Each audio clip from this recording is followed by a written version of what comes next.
साथियों, मैं father Norbert हेरमन आप सभी का आज हमारे इस चैनल में अभिनंदन और स्वागत करता हूं। हमारा यह सौभाग्य है कि हमारे बीच आज डॉक्टर डेजी पन्ना, जो दिल्ली कैथलिक महाधर्म प्रांत की जो कमीशन हैं उनकी सचिव हैं, और मैं आपका हमारे तमाम दर्शकों की ओर से स्वागत करता हूं। और मैं जानना चाहूँगा कि दिल्ली धर्म प्रांत के महाधर्माध्यक्ष अनिल टी.जे. कुट्टो हैं, और उनके परिषद में आप बड़े ही जोशीले के तरीके से और पूरे शिद्दत के साथ अपने काम को निभाती हैं। सारे अलग अलग विभागों को एक साथ ला करके जो एक चर्च के जो सेवा कार्य हैं उनमें आप की एक अहम भूमिका है, उन सबको एक साथ ला करके कार्य करती हैं। मैं चाहूँगा कि हमारे दर्शकों को बताएं कि दिल्ली महाधर्म प्रांत में कौन कौन से विभाग हैं और किस तरह से काम हमारा कार्य होता है। धन्यवाद फादर नॉर्बर्ट, मुझे यहाँ पर बुलाने के लिए और मेरे साथ बातचीत करने के लिए। हाँ, दिल्ली धर्म प्रांत में बहुत सारे कमीशंस हैं, अलग अलग एरिया में काम करने के लिए अलग अलग कमीशन सेक्रेटरीज़ हैं। थोड़े से जब नाम के मालूम, फैमिली कमीशन है जिनके डायरेक्टर हैं फादर, फिर वुमेन कमीशन है, यूथ है, माइग्रेंट्स है, जस्टिस एंड लेबर, ऐसे करके अलग अलग कमीशन। अभी नया कमीशन इकोलॉजी, क्योंकि वातावरण और एनवायरनमेंट के बारे में भी हमें हमारा कर्तव्य है कि उसको प्रिजर्व करके रखें आगे जनरेशन के लिए, तो ये भी एक कमीशन है। और लेडी कमीशन, जो हर एक कमीशंस में ले पर्सन रहते हैं, उसका भी एक कमीशन है लेडी कमीशन, तो मैं उसमें कार्यरत हूँ। तो सब कमीशंस अपने अपने में काफ़ी कार्य कर रहे हैं दिल्ली धर्म प्रांत के लोगों के लिए, एक साथ मिलके भी, क्योंकि लोग तो वही हैं जिनके लिए हम कार्य करते हैं, तो कुछ कमीशंस एक साथ मिलके भी कर सकते हैं। और केवल एक एक्टिविटी नहीं, उससे उनको हम कैसे एम्पावर कर सकते हैं अपने लोगों को, और कैसे फ़ायदा पहुंचा सकते हैं उनको, कैसे बढ़कर आगे ला सकते हैं, इंक्लूड कर सकते हैं। कई बार ये होता है कि हम बहुत बार पोजीशन, पावर और इस सब में अटक जाते हैं, सोच रह जाती है, और हम कई बार उन्हीं लोगों के साथ काम करना चाहते हैं जिनके साथ हमारी बनती है या जो हमें पसंद करते, बट ऐसे नहीं है। डाइवर्स, आप देखिए, अगर गुलदस्ता भी हम देते तो अलग अलग तरीके पर, तो हर एक इंसान में कुछ ना कुछ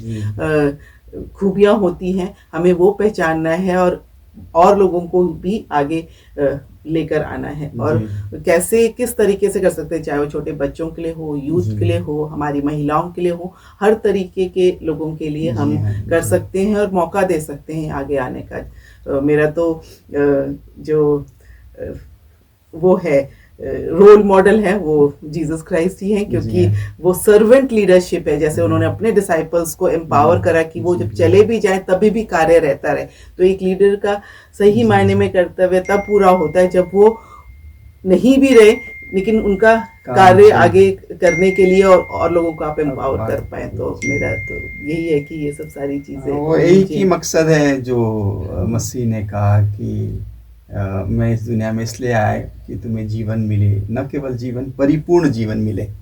और जैसे हमारे धर्म का भी यही सिद्धांत है, यीशु ने दो आज्ञाओं में उसे समेट के रखा है कि ईश्वर से प्रेम करो, अपने पड़ोसी से प्रेम करो। तो ये हमारे धर्म का मूल सार है, जिसको हम चर्च में, प्रार्थनाओं में, हमारे अलग अलग जो आपने जो बताए हैं विभागों में प्रदर्शित होता है कि वो ज़िंदगी में कैसे झलकता है। जैसे यूथ को किस तरह से डायरेक्शन देना चाहिए, महिलाएं किस तरह परिवार में अपने इस विश्वास को और अपने बच्चों के निर्माण में उनको देश के, राष्ट्र के लिए किस तरह समर्पित किया जाए, कैसे वो मजबूत करें। तो ये एक तरह से एक ऐसा एक मूल मंत्र है, एक मूल जीवन है जो ईसा मसीह ने हमको दिखाया है।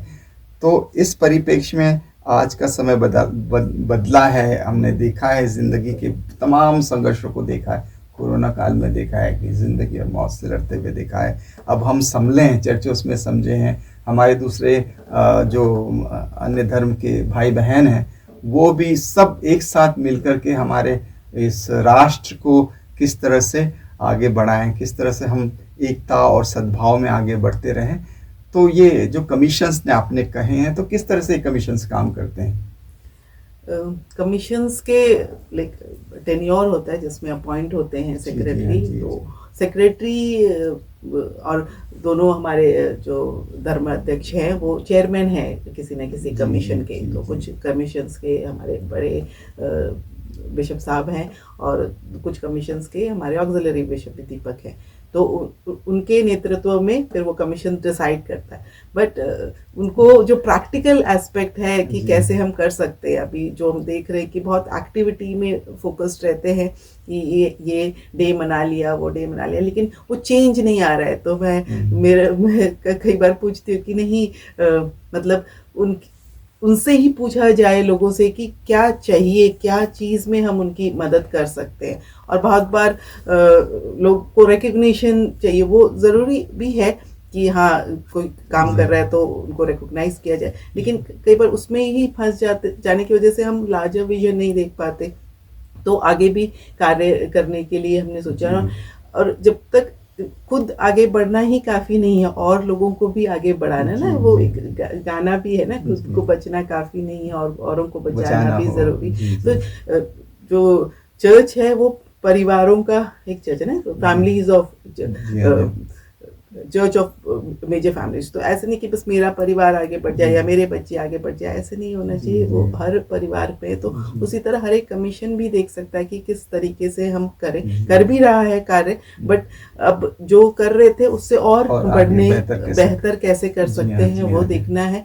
और जो हम करते आए हैं उसमें और कैसे हम फ्रूटफुल थिंग्स ला सकें, कर सकें। तो वो सारी चीज़ें हैं, क्योंकि अगर हम लोगों को आज के समाज में रहने के लिए एम्पावर नहीं कर पाएंगे तो उनके लिए मुश्किल हो जाता है दोनों को बैलेंस करना। और उनको लगता है कि हम एक्टिविटी कर तो रहे लेकिन जीवन में परिवर्तन नहीं आ रहा है या हम आगे नहीं बढ़ पा रहे। तो कहीं ना कहीं हमें वो भी ध्यान में रखते हुए कार्य करना है कि हम कैसे उनको एम्पावर करें ना, अपने आप में भी कैसे वो आगे बढ़ने के लिए वो करें। कई बार बस देते हैं और उनको आगे बढ़ने के लिए मौका नहीं दे पाते, तो फिर वो करने के लिए वो जरूरी भी है कि एक सशक्तिकरण हो, कि एम्पावरमेंट हो, चाहे वो यूथ का हो या फिर परिवार में महिलाओं का या अन्य विभागों का। तो एक साथ मिलकर के हम कैसे वो परिवर्तन, सकारात्मक परिवर्तन ला सकते हैं। जैसे आपने कहा कि एक प्रकार से सौहार्द, एकता और एक सोच, एक मन, एक ईश्वर, कि हम सब लोगों के साथ में, अन्य धर्मावलंबी के साथ में भी हम उस बात में आगे बढ़ें कि ईश्वर एक है, वो एक ही रास्ता बताता है, मोहब्बत का है, प्रेम का, सेवा। तो हमारे लिए जैसे कि मदर तेरेसा एक लक्ष्य, एक आदर्श रही है, जिन्होंने सेवामयी प्रेम के माध्यम से सारी दुनिया को जीता है और मसीह को जिंदा किया। और वो मसीह के प्रेम और सेवा हम सब में जिंदा हैं।